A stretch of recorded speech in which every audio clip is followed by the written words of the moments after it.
Hi everyone, welcome to SAMA, a weekly series which invites an expert to talk about their area of expertise.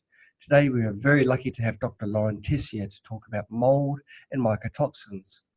Lauren is a naturopathic physician. She combines naturopathic, functional and integrative medicine to address the entire person.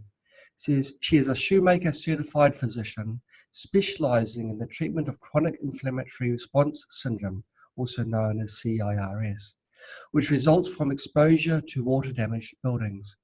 Her practice is dedicated to helping those suffering with mold, biotoxin, and mycotoxins associated illnesses resulting from water-damaged buildings. So welcome to our show, Lauren. It's fantastic to have you with us.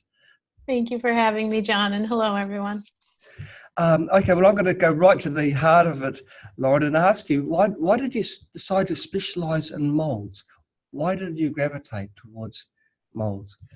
That's a great question. So, first of all, it's quite ubiquitous. It's everywhere, and it's something that's a very important impact on health that goes overseen. The kind of additive portion to it is after I, got out of school, fresh-faced, ended up in a small town, Vermont, where, You're still fresh. Thank you. Where there was quite a few people who were sick, coming in with horrible brain fog and fatigue, and everything that I was trying from a naturopathic perspective really wasn't, making a really big change. So, when you finally ask someone about what's happening in your home, and we noticed that there was all this mold remediation that had come after a flood that we had in 2011. Yes. So, coming into a space where people are, profoundly impacted was another thing. And then I have a family history of a deeply loved one, an uncle of mine, who had passed from a pretty rare and severe autoimmune condition. Yes. And in being, a young adolescent and, helping my family kind of sort through his things and, get his home prepared while he was in the hospital, something that always stuck out was that he lived in a moldy space. And it was just something that never left my side and was always kind of there. And as the years marched on, Wegener's granulomatosis, which is what he had, is always kind of in the back of my head. And then as I learned more and more about mold, just the connection with the dysregulated immune system and the profound impacts that mold can have on the immune system and autoimmunity, it just, came together in my head. And it's just something that I believe there's a connection there of some sort. And I'm not saying it's a causation, but it's been my driving step forward, because I see so many people come into the practice with what I call a nondescript autoimmunity. Yes. And if I can help people resolve that and not have to go that path of autoimmunity out of control and lose a loved one, that is my goal. So there's like a threefold branch of why I do what I do. I'm picking that you're quite an empathetic sort of person. You've got a great deal of feeling for other people. I see the sign behind you: no frowning, hugs, smiles, and what's that word behind the smiley face? Warm, fuzzy feelings are allowed. And it's being hidden by the Mr. Happy smiley face. So that's beautiful. Well, you're actually living what that sign is saying, because you're wanting to give sort of health to people and help people. You're quite compassionate. Actually, it's very, very early in the SAM. We've already had our first question. It's from Susie Smith. Susie is a wonderful person. She lives in America, in Florida area, sort of thing. My geography is terrible, but Susie is a fantastic person. Anyway, we digress. She's a friend of ours. She asked the question: can you introduce some remedies and diet to remove mold illness? Okay, your uncle – unfortunately passed away, but with what you've learned since then, would you do something differently now to help him possibly overcome the illness? Yeah, so the first step for really anyone who's navigating mold exposure and mold illness, and Susie, you can go through all the remedies that you want, but the reality is if you have a continued exposure, you are only going to improve so much, if at all. And so it really comes down to how full your toxic cup is. Yes. How much is there that you're continually being exposed to that your body might not be able to keep up with getting out. Your body is so good at detoxing, and sure, we need more support depending on who we are and our genetics and that kind of stuff. But the biggest backstone to getting better is really avoiding exposure. And for some people, that might look like remediation of their home. For some people, if you're lucky enough to rent, and I do say lucky enough to rent, that means moving potentially from your home. And then there are other folks who own their home, and unfortunately, that gets to be costly remediation. So the backbone really for treatment for anyone is really avoidance of exposure first, and then we can talk about the remedies and the binders and the antioxidants after that. Right. So the first step is to get away from the antagonists, get away from the mold itself. Right. And then once you eliminate that, okay, once you have gone to a safe place, Mhm. what would you do then to try and rid yourself of these poisonous spores? Well, I would definitely test the safe space to make sure that it was Yes. safe.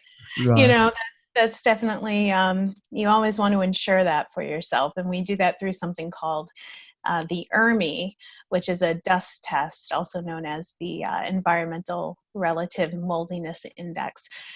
So once you've, assured that some of the more common and more dangerous molds aren't in that space, then typically we start the discussion of putting people on a binder.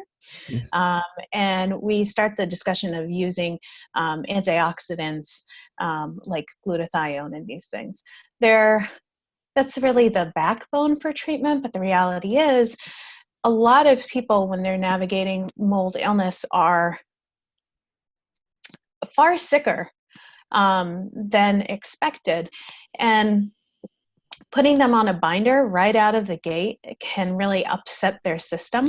Yes. So for a lot of people, there's a lot of preparatory work of helping to open up their detox pathways, helping to kind of heal the gut first, so that way the gut can deal with the detox and the liver understands the process of the detox, and then you can start to slowly detox them and then add in the binders. So depending on how sensitive these people are or what else is kicking around in their body, with co-infections and things like that, it Right. can get quite complicated.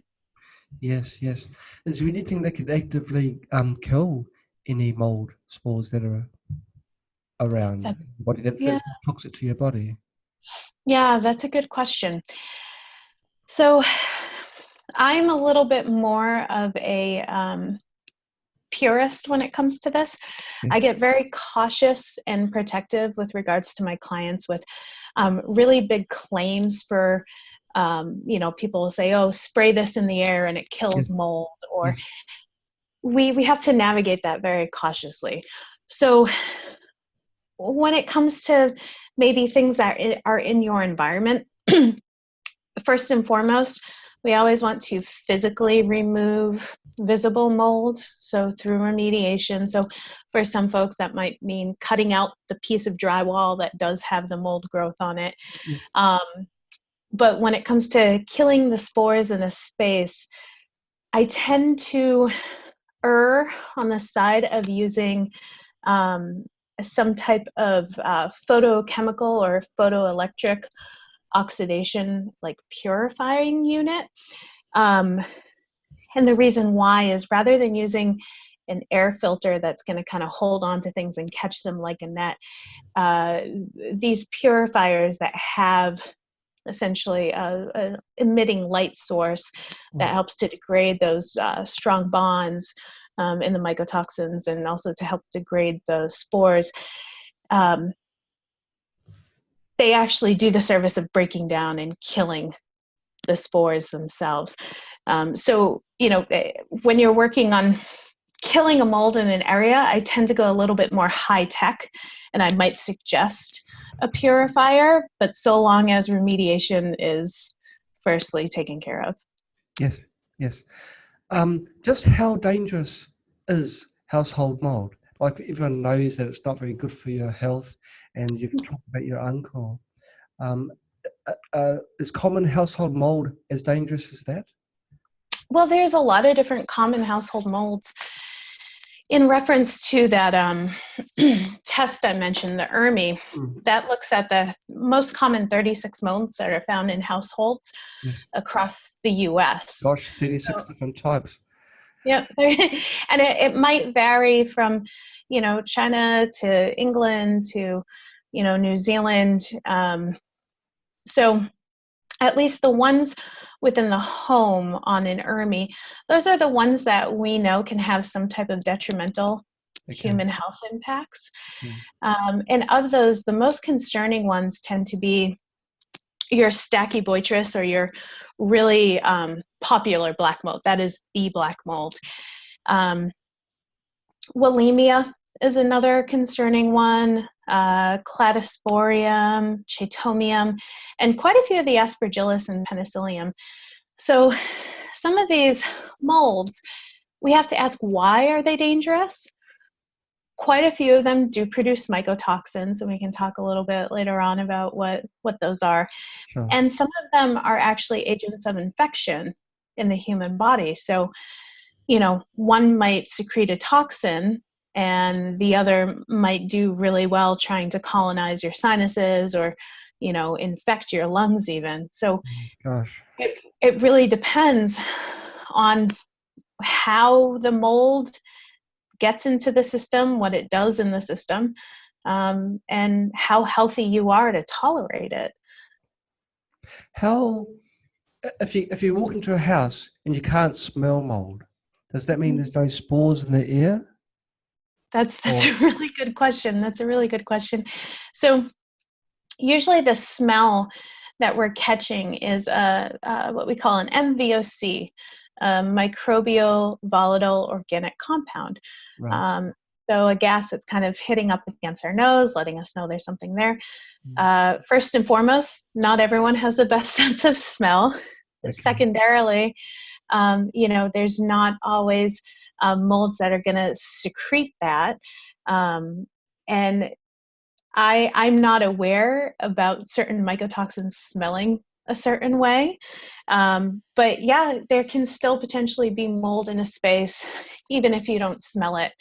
I do encourage patients to really pay attention to how they feel when walking into a new space. A lot of people who are mold sensitive will say, oh man, I'm in here and, my brain fog is going, or I feel really fuzzy, or I'm having difficulty concentrating, or I have a headache, or, my postnasal drip is starting. So even if you can't smell it, sometimes if you're mold sensitive, you do have these little giveaways that can give you a hint if a place is safe or not.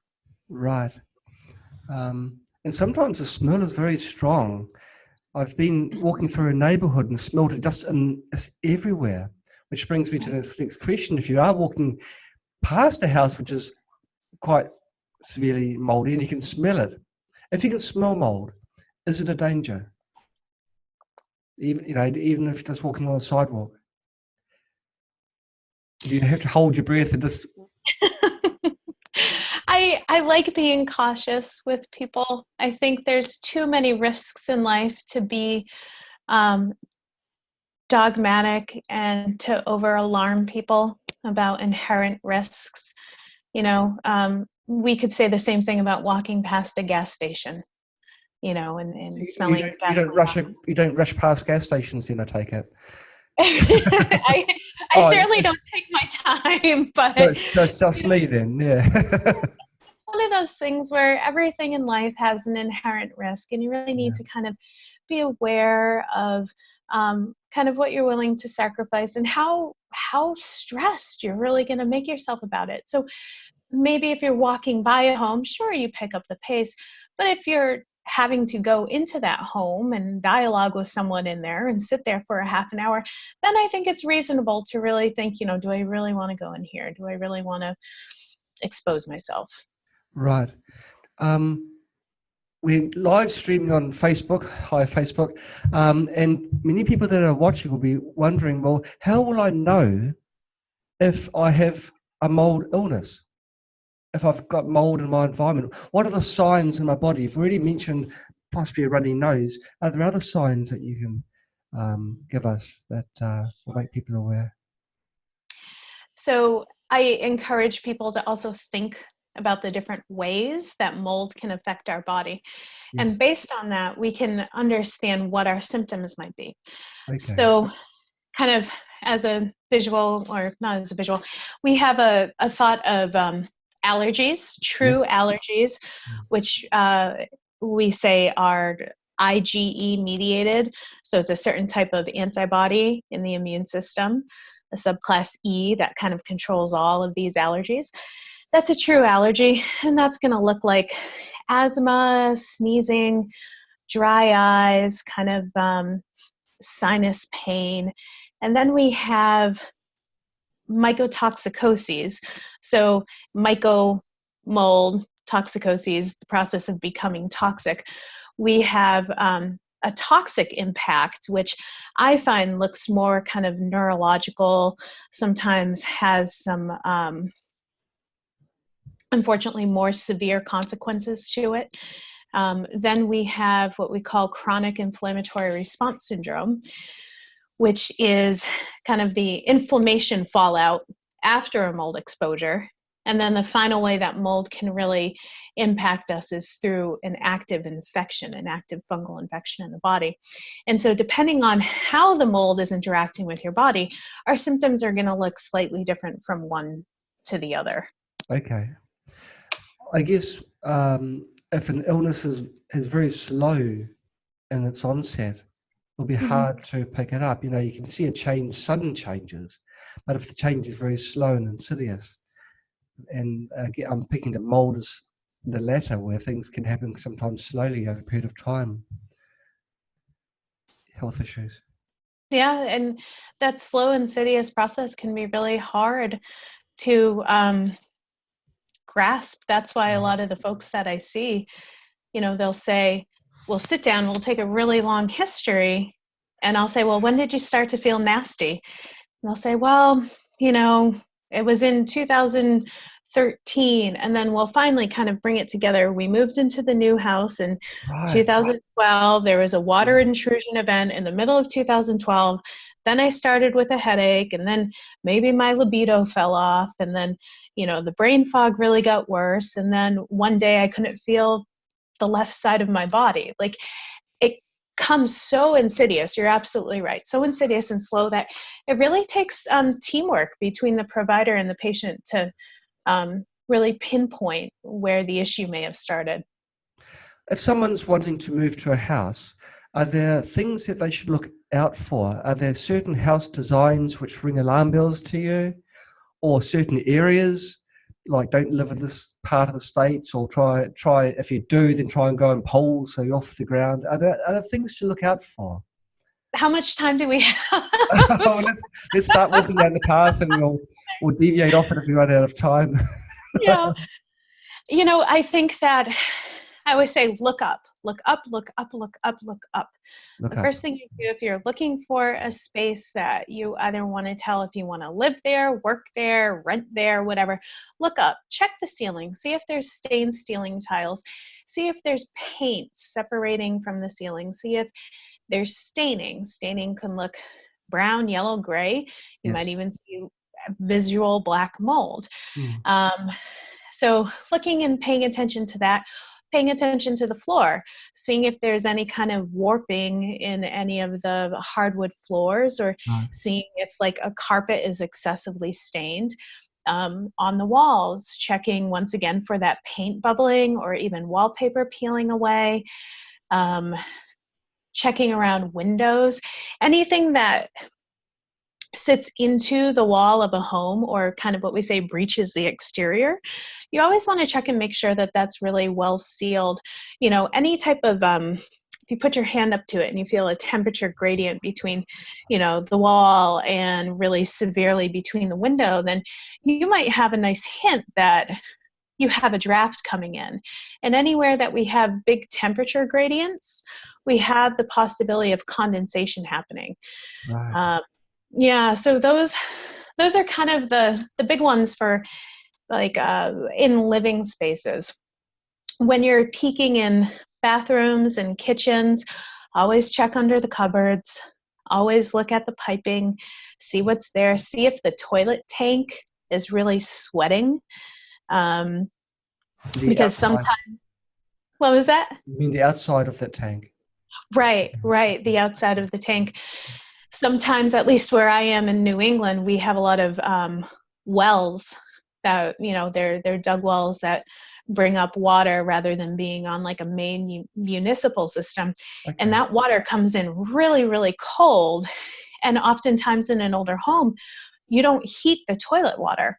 And so you'll see essentially toilet tanks that sweat, and then they trap between the wall behind the toilet or sweat down into the floor. So I've seen some toilets be some big issues, as are vents in a bathroom. You Okay. always want to make sure that those vent properly to the exterior of the house. Yes. Let's see. The basements are always something to think of. Yes. Ideally, if someone is looking at a space and it's a crawl space, before you sign anything, before you agree to live there, you want to make sure that you can peek in that crawl space and see if it's well maintained. Okay. Crawl spaces in general should be really well sealed off with a nice heavy, I believe it's 6 mil plastic. It might be higher than that. I can't recall the number at this point.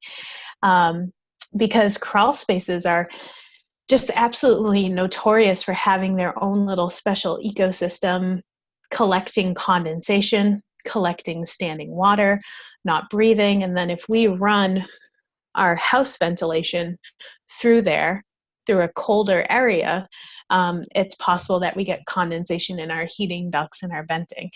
So if I had my way for people who are looking for a safer space, I would actually have them avoid crawl spaces. I would have them either lean more towards a full basement where they can really get in there and inspect and make sure it's well sealed, or run a dehumidifier, or run some type of active ventilation there, or opt for a slab, which is a slab foundation where it's just, poured concrete that the house is built on.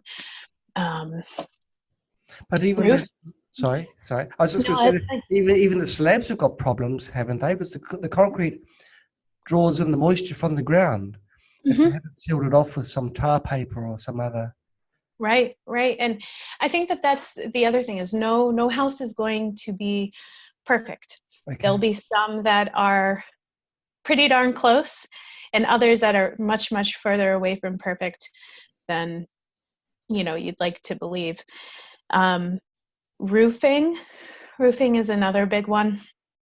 If you have a nice pitched roof that just has, one angle and two angles, that's great.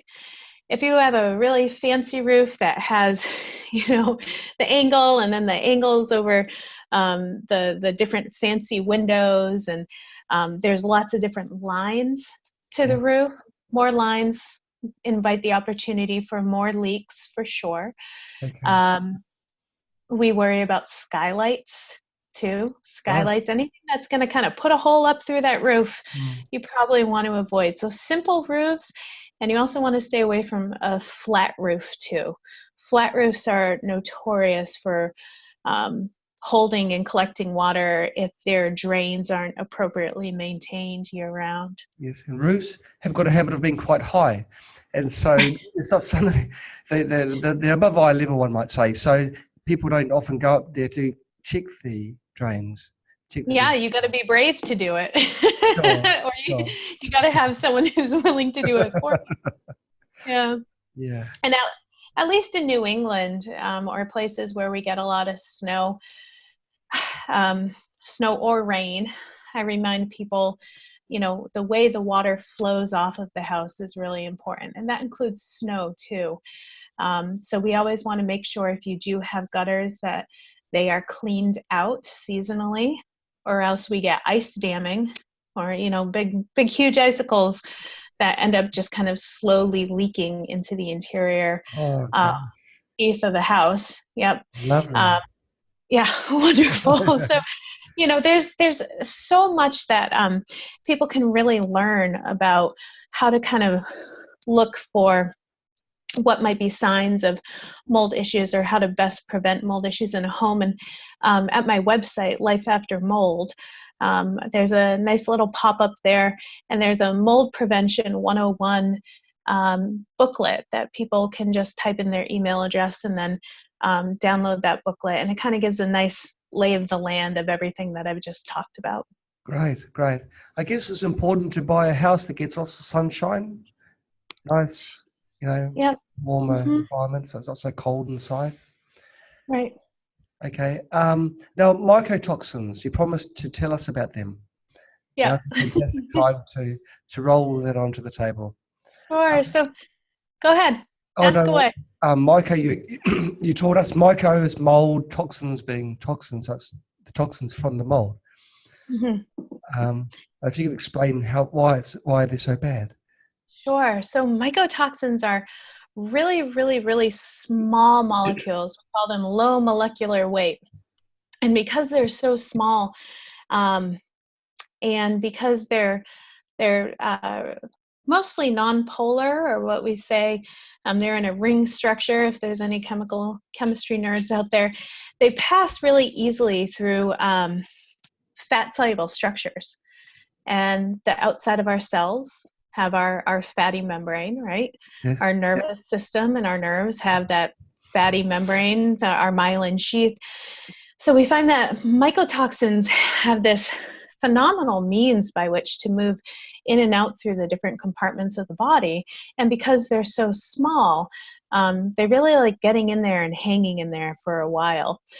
Mycotoxins in general, they are thought to be the immune system of molds. We're still not quite sure, microbiology speaking, why they're made. Supposedly they're not necessary for growth, but we do know that they act as a certain defense for molds.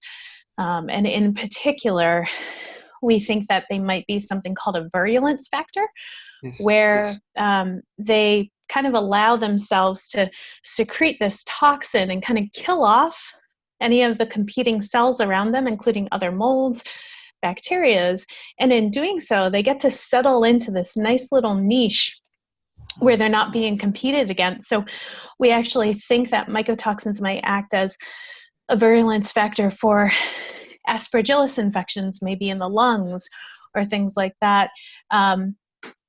Still kind of a new developing working theory, but that's one of the things that we think they're there for. And our understanding of what mycotoxins do actually go back to the discovery of penicillin with Alexander Fleming. How he, we all know the story where he went in, he plated his bacterial plates for the weekend, left them on his bench with the window open, and in blew some mold spores. And then he comes back on Monday and he sees that where some of the mold that was inoculated from the outside landed on the plate, there is a ring of no bacterial growth there. And that stuff that was secreted from the molds, actually, we identified now and we use widely on a day-to-day basis as penicillin. So with that being said, there's all of these different uses for mycotoxins, and we think of them as something dangerous and problematic to the system. But we do also need to understand that every sword has two edges, and we've made some wonderful medicines out of mycotoxins. We've made some, questionable medicines out of mycotoxins, like our statin drugs, our cholesterol drugs are mycotoxin based. Oh, But that's yeah, interesting. I never knew that.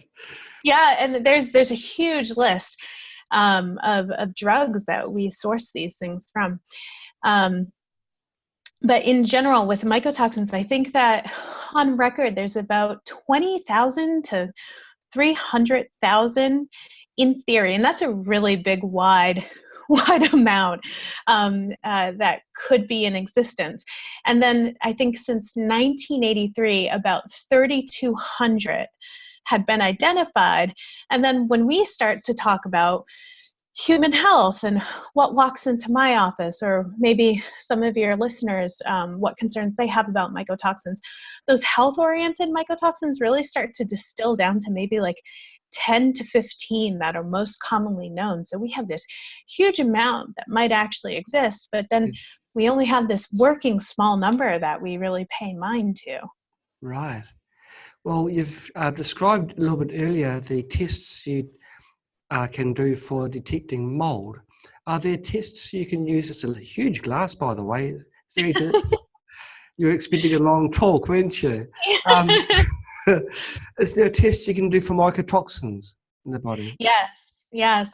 And it also depends on what you're looking for.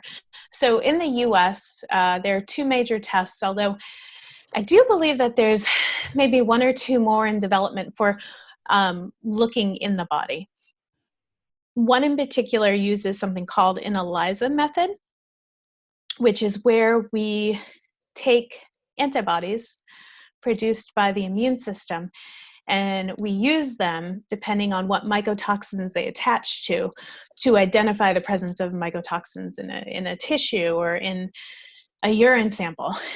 The other form of testing for mycotoxins that exists is something called liquid chromatography, where it's a long, involved process. I won't bore Long word as well. It just rolls off the tongue, doesn't it? And what that process is a little bit more specific, which I think some people really like and really value. Right. But it's like looking for a puzzle piece. If your puzzle piece is maybe a little different or a little changed because of the way it's been processed by the body, and now that it's excreted into the urine, I don't like using those liquid chromatography tests as much, because I find that it might miss certain mycotoxins that might have been changed by our detoxification processes, whereas the immune system one, the one that uses the antibodies, the ELISA method, there's a little bit more of kind of a forgiving means by which to identify. So because certain families of mycotoxins can look a certain way, but they might have one little difference structurally on them, they're still being identified by these antibodies. So I tend to really like the ELISA method. Different physicians might like the chromatography method. Some doctors even say draw them both.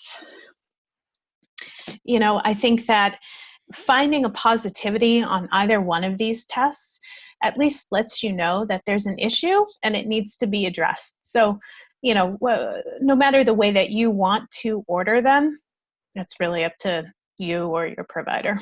Okay. Now, I want to talk about two common remedies, if you like, for molds. It's circulating around the internet.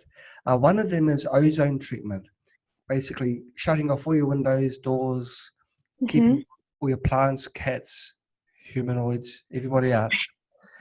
And you run this very powerful machine that fills the house with ozone. Yep. Now, how good is it in your opinion? Will it work? Will it make the house mold free? What I'm sort of seeding. Yeah. So, you know, ozone. So we have mold and then we have mycotoxins. Okay. Mold is our living cell that's secreting the mycotoxins, and mycotoxins are, you know, that physical chemical. Right. Ozone is really great because it has the ability to go in and break up bonds. And living things have bonds in their chemical structures, you know, at a very minute level. And then our mycotoxins have some pretty strong bonds that ozone also has the ability to degrade. So is there the potential use of using ozone to treat mold? Absolutely. And to break down mycotoxins? Absolutely. We even know that we use ozone in some cases to break down VOCs, the volatile organic compounds. So there's a time and place for ozone for sure. But part of that remediation that I keep laying into, you know, if you have a piece of drywall that is corroded and falling apart and is not structurally sound, and you lock up your doors and you blast ozone into the space, I still worry about what might be there, what might have not been completely cleared out. And then what I further worry about is, did you fix the leak in the roof that's been allowing that slow water intrusion? You know, if you haven't, then you're just going to have to keep blowing ozone into your space over and over. The dangers of ozone is that, you know, it's a respiratory irritant. And with that being said, I know a lot of your listeners use ozone therapy, and if it works for them, I am in absolute support of them. But I do know that for some people, you can go into respiratory distress with ozone. When you're using ozone as a remediation tool, it dissipates pretty quick. So I actually worry a lot less about someone going in and what we say ozone bombing a space, as opposed to someone who has like a little machine set up on their desk that just constantly spits out ozone into their local area. Okay. So it's not a bad thing, but just you need to be careful, I guess. Right. What you're saying. As with anything, right? As with most things, yeah. And if you can't be careful, just watch out. Now, another thing is garlic. Now, you've already explained how mycotoxins aren't living, and the question was going to be, can garlic kill aflatoxin or mycotoxins in the food? Well, they can't be killed, but can it negate it? I don't have the research specifically for that. I am not aware of garlic negating mycotoxins, and it's always a long-winded answer with me, John. I'm sorry, and for your listeners, it's always a long-winded answer. You know, garlic is it offers sulfur. Yes. That's why it's so stinky, right? It offers a good amount of sulfur into the system, and you know, our bodies use sulfur for a good component of our detox. So while it might not actually be able to break down and degrade and destroy those mycotoxins, there might be some type of detox benefit to having garlic in your diet as you're working to detox those from your system. Okay. So again, it's got to be good. But be careful. Yes, I suppose that if you've got a high burden of toxins in your body and you're doing anything to remove the toxins have got to go through the body's pathways, excretory pathways. So I guess you've got to take things slow, especially if you are compromised in other areas in the health aspect. Now you specialize in the treatment of chronic inflammatory response syndrome, CIRS. Can you explain to us in more detail, what is it and what are the common symptoms of that? Sure. So with CIRS or CIRS, let's say you have lots of, in New England, it's a horrible habit we have. We call them burn piles. And it's a curious thing where we'll take all of our yard waste. And sometimes for the more creative folks, some household things will go in this fire.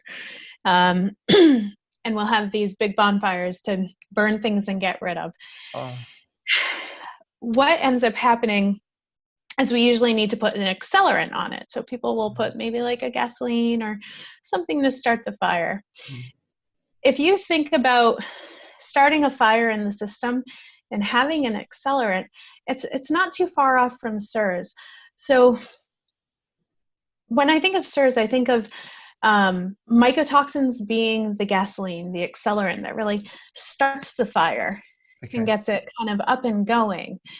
And we know that the accelerants can burn off pretty quick. So, you might start a fire and the gasoline burns off, but then the fire keeps going. So for CIRS, I like to equate it to that, where, that the initial trigger, that thing that kind of got everything started, could be burnt off.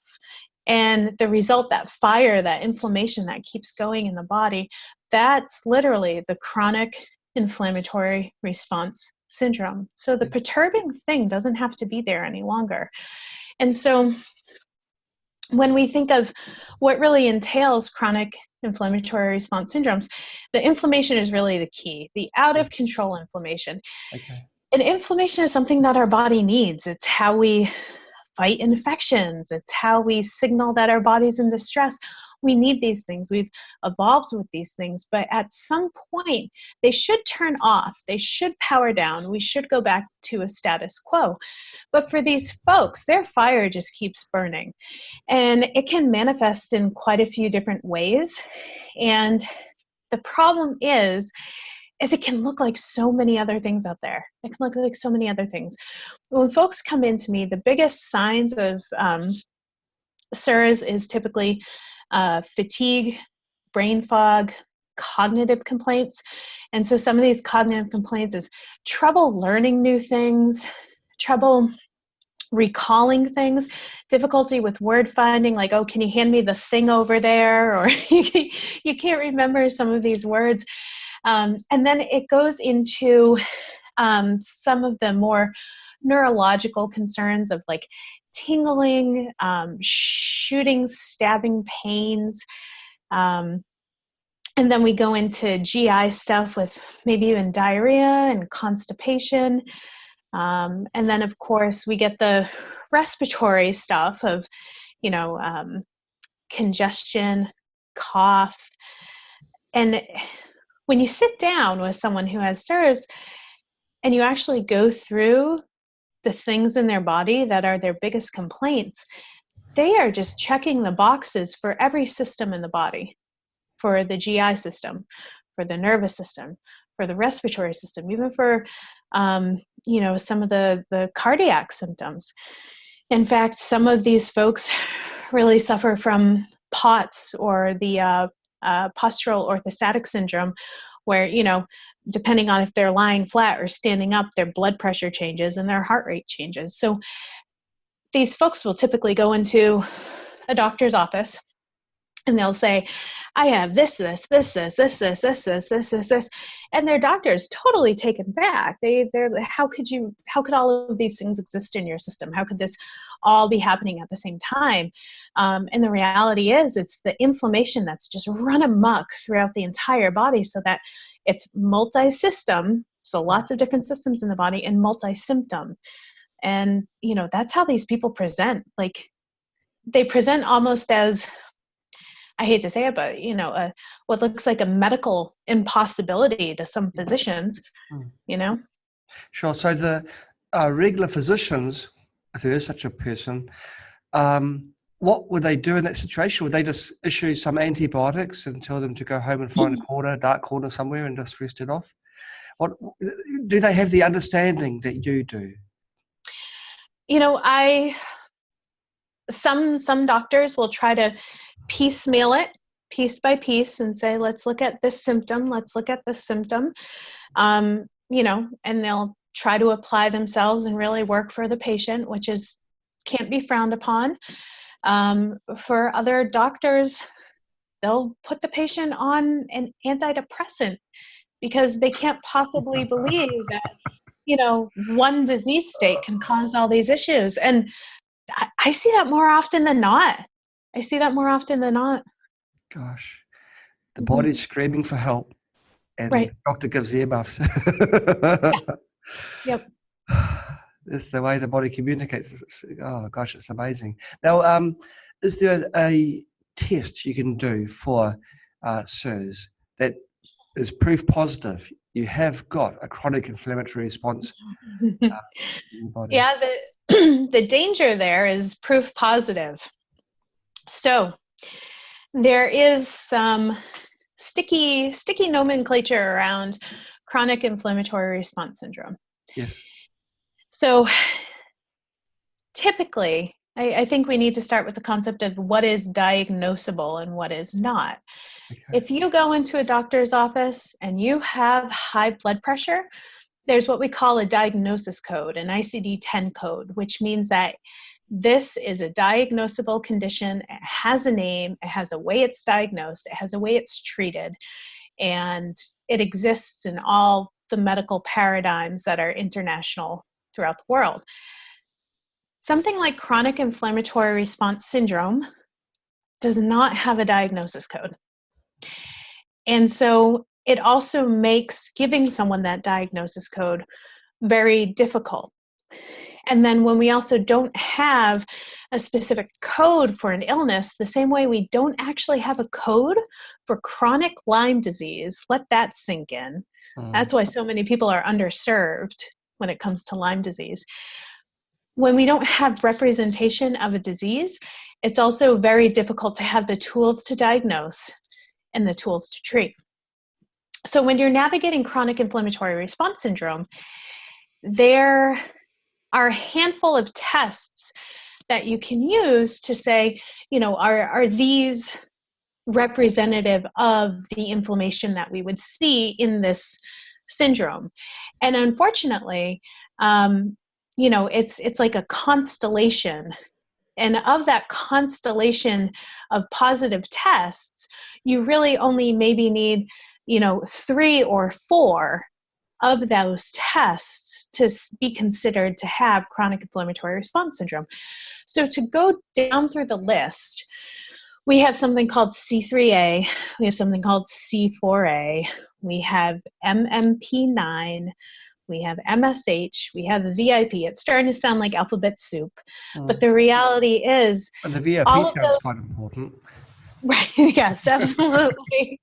And it actually is. That's the ironic part of it all. But when we go through that list, not everyone needs to have all of those positive. In fact, I have some chronic inflammatory response folks that don't have C3A and other ones that do, or some that don't have C4A elevations, but their TGF-beta is off the charts. One of the testing parameters that I have found to be the most helpful when I'm navigating this is the TGF-beta 1. And, we can do all the other inflammatory marker testing. It gets really expensive. Sometimes they're negative, sometimes they're positive, which adds a whole other level of confusion.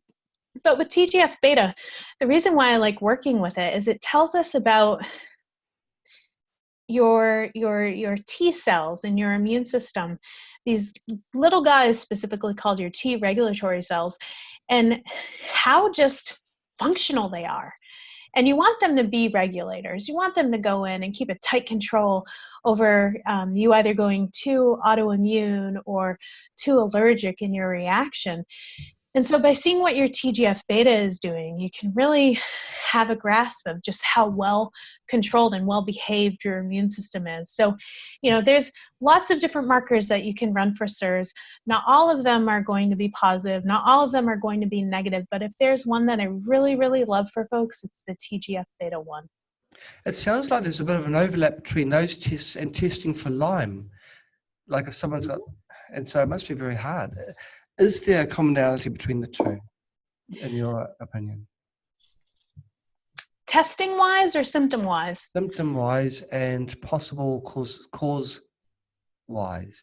Whether a tick bite introduces mold into your bloodstream. I think that symptom-wise, we see a lot of that same neurological complaints. And we know now that Lyme, it's only an infection really in the beginning. And after that, it's that inflammation fallout. It's the body reeling and trying to say, what is this bug here? It's not quite an active infection, but it's certainly making many, many people sick, but they're not running a huge fever, they're not having the rash day in and day out. So Right. there is a theory that, Lyme can also potentially be a biotoxin illness.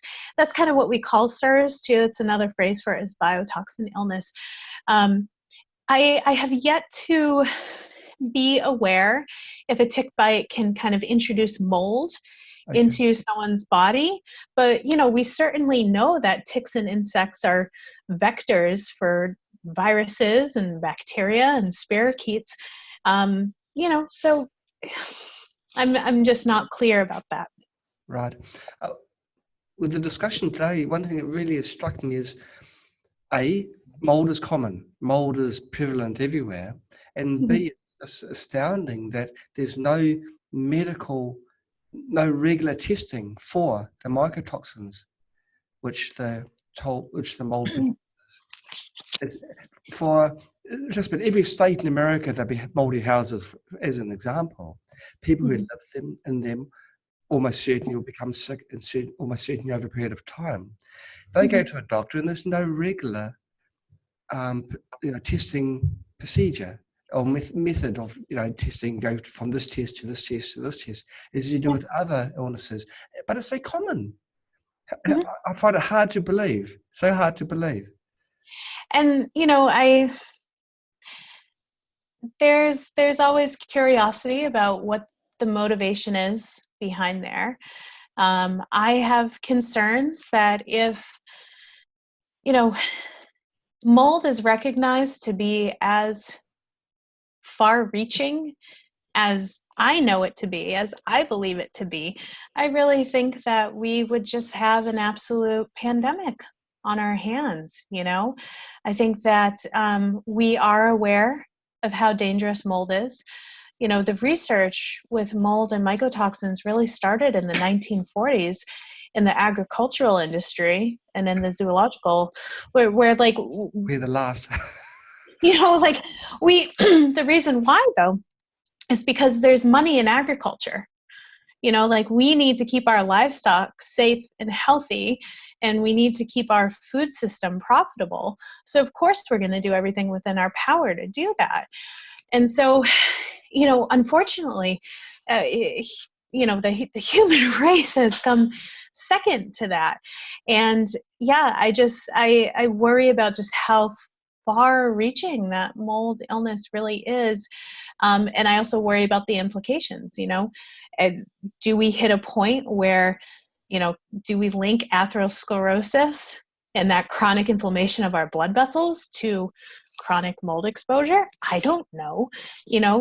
We think of chronic illness as coming from inflammation in general. Yes. Could mold just be an inflammatory trigger for the basis for lots of things? Maybe. So I also get, kind of curious about why we don't want to pay attention to the inflammation that mold causes. As a doctor, you'd be well aware of the same drug for animals will be perhaps 1/10 the price of exactly the same drug for humans, but in a smaller dose, of course. So the animals have got it good, haven't they? They do. They absolutely have it good, and they have someone else paying for their medical bills too. Now, for anyone that has doubts as to how dangerous mold is, just leave a nice firm piece of fruit out. It can be an orange, a nice firm orange out in a damp place, and let mold do its work. And they can see the mold breaking down the cells in the orange. And then it's science 101, in fact, even before this. And so it's very simple to imagine what damage it does to your own body cells. If the mold gets into your body, it's going to be the same thing. The mold is going to start breaking down the cell walls. And then once the cells are compromised in that way, it's all over. It's unfathomable how there's just no standard tests. B, the treatment seems to be rather lackadaisy. Yeah. It's so neat when people like you to actually start making some noises. Hey guys, or setting up procedures for testing. Right, right. And I think the more confusing part is, like we said, when we're going through all the different ways that mold can cause issues with allergy, mycotoxins, infections, CIRS, and then there's even a funky one where people could technically have like an intolerance to it, the way people have an intolerance to food, but not quite an allergy. You know, there's so many different ways that mold can interact with the body. And when you have a fungal infection, you take antifungals, you know, and when you have mycotoxicoses, you got to get those toxins out. You have to bind them up. So I think there's also confusion for folks about, you know, they think mold is mold, but the reality is there's different ways that it interacts with the body, and that adds a whole other level of confusion for how it gets treated and identified. There's many parts of America that get hit by hurricanes. Hurricanes, rain, floods. We hear about the water damage, but you never really hear about the mold, the lingering. Is mold an animal or is it a plant? Oh, that's another good question. I was then struggling what to continue on my rant there. I'm not sure that's... Yeah. So when we think about back to biology, we have our different kingdoms, where we have our animal kingdom, we have our plant kingdom, and then we have our fungi kingdom. So it's actually an entirely different kingdom of species. But you know, you're right. Our hurricanes come through, yes, and they cause lots of water damage, and then, you know, we don't really talk about the fallout. But you know, I have a news alert set up to a relatively large and popular search engine that alerts me to whenever mold is in the news. And, you know, you'll see these little things pop up where, you know, there's a doctor in North Carolina who's trying to alert people to the mold dangers months after they've happened with the recent flood. Or there's a, you know, dormitory at a college in another state where, you know, students are fighting to get representation and to be heard. So these battles are happening, but they're happening on such a quiet and hushed level that the media just doesn't pick it up. Is it because there's not the money in it, in the research and the treatment? Probably, you know, probably. I hate to, you know, be a believer in, you know, conspiracy and, you know, pointing fingers. Yeah, but it's not a conspiracy. But it's, yeah, I mean, I think that honestly, if there were more money, or there was more of a drive, or more of a motivator, you know, to right. We need more Laurens in the world. There's quite a few of us out there, and I don't know if you're aware, John. We recently, a few of the chronic inflammatory response doctors and I have come together to create a nonprofit called ICI, or the International Society for Environmentally Acquired Illness. We've come together to make a professional nonprofit group where we're working to educate more providers on this topic. And some of the doctors who are involved in it, you know, really popular names in the mold community: Neil Nathan, Jill Carnahan, Sonia Rappaport, Mary Ackerley, Kelly McCann, just a lot of phenomenal docs who we're really working to make a change at the level that we can impact. So that way we're educating more providers, and we're kind of working on getting this organized front set up. We've been together for about 1 year, and we actually have our first conference coming up in May in Phoenix, Arizona. So we're very excited about that. Yes, you'll be meeting people face to face, and you know, these people that would have been corresponding for weeks or even on email exchanges, and you'll be able to meet them and talk shop. Right. Yep, absolutely. What about the general public? Like, that's for practitioners. Is it the public?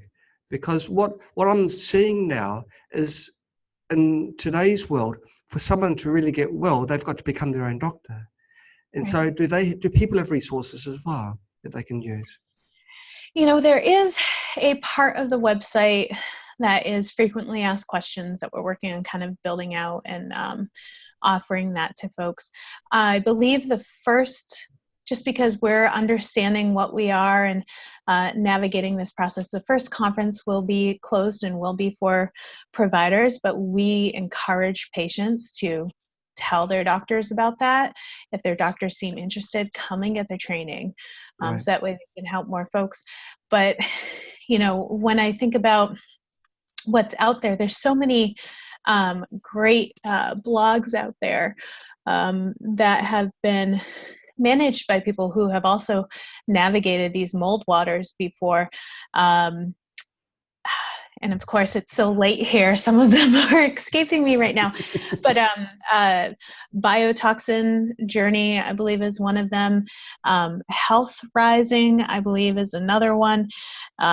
There's so many people out there who have navigated this process, and they have so much wonderful and beautiful information up for people to help navigate. Even Self-Hacked, the Better Health Guy with Scott Forsgren, that's also another great outlet for people to kind of learn how to be their own advocate and help navigate this process. Great. Now, you have warned me that you give long answers. Now, you haven't dominated the conversation. That still was my job this time, but I'll let you have the last word. What single piece of advice would you give to our viewers who may be thinking they've got mold or they know they've got a mold infestation? What is the best piece of advice you can give them? It could be something you've mentioned already, but what's the most important in your mind? Stay calm. Yes. And find a support team. I think the biggest concern that I find, people manage. People will figure out how to find a safe place to live. Some people go to the desert and stay in a tent. If it's seasonal, some people will stay in a tent outside. Some people will find a friend's house to stay in. The biggest concern I have for people is to not operate from a space of fear and just perpetuate that stress on themselves. I am a big believer of Maslow's hierarchy of needs. He was a part of the psychology movement, and his concept is that we have kind of this pyramid of needs, and really our base need is food, shelter, and support.